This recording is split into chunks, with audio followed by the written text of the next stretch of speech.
America ఇరాన్కి Russia ఒక విషయం చెప్పింది. అమెరికా మీ కర్గు ద్వీపాన్ని పూర్తిగా స్వాధీనం చేసుకోవడానికి ప్లాన్ చేస్తుంది. దాన్ని స్వాధీనం చేసుకొని మిమ్మల్ని లొంగ తీసుకోవాలనుకుంటుంది. దీని గురించి మీరు ఒకసారి ఆలోచించుకోండి, పైగా అప్రమత్తంగా ఉండండి అని నిఘా సమాచారం అయితే ఇచ్చింది. అంటే రష్యానే మొదటి నుంచి అన్ని ఇస్తుంది. ఇవి నిఘా సమాచారం కాకుండా మరికొంత సమాచారం కూడా ఇరాన్కి అయితే ఇవ్వడం జరుగుతుంది. అమెరికాని ఎంత ఇబ్బందికి గురి చేస్తే అంత మంచిది రష్యాకి.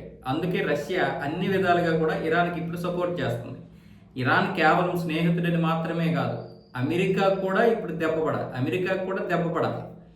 అందుకోసమని మంచి సమాచారం అయితే ఇస్తుంది. ఇప్పుడు కర్గు ద్వీపాన్ని గనక వాళ్ళు స్వాధీనం చేయడానికి ప్రయత్నాలు చేసి ఒకవేళ సఫలీకృతమైతే మీరు అక్కడ అదేదైతే ఉందో బాబ్ అల్ మండేబ్ జలసంధి ఏదైతే ఉందో దాన్ని వెంటనే మీరు క్లోజ్ చేయాలి.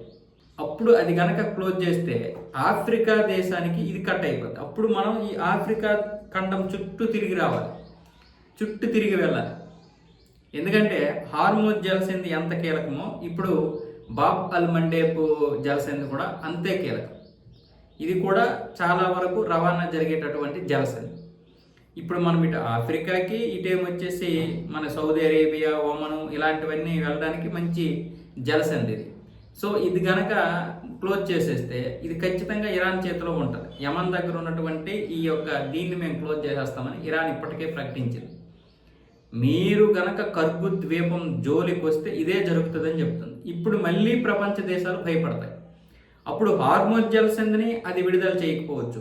ఇటు బాబ్ అల్ మండేబ్ దగ్గర కూడా తన యొక్క పట్టు సాధిస్తే ఇక తీవ్రమైనటువంటి ఇబ్బందికి గురవుతాయి ప్రపంచ దేశాలు.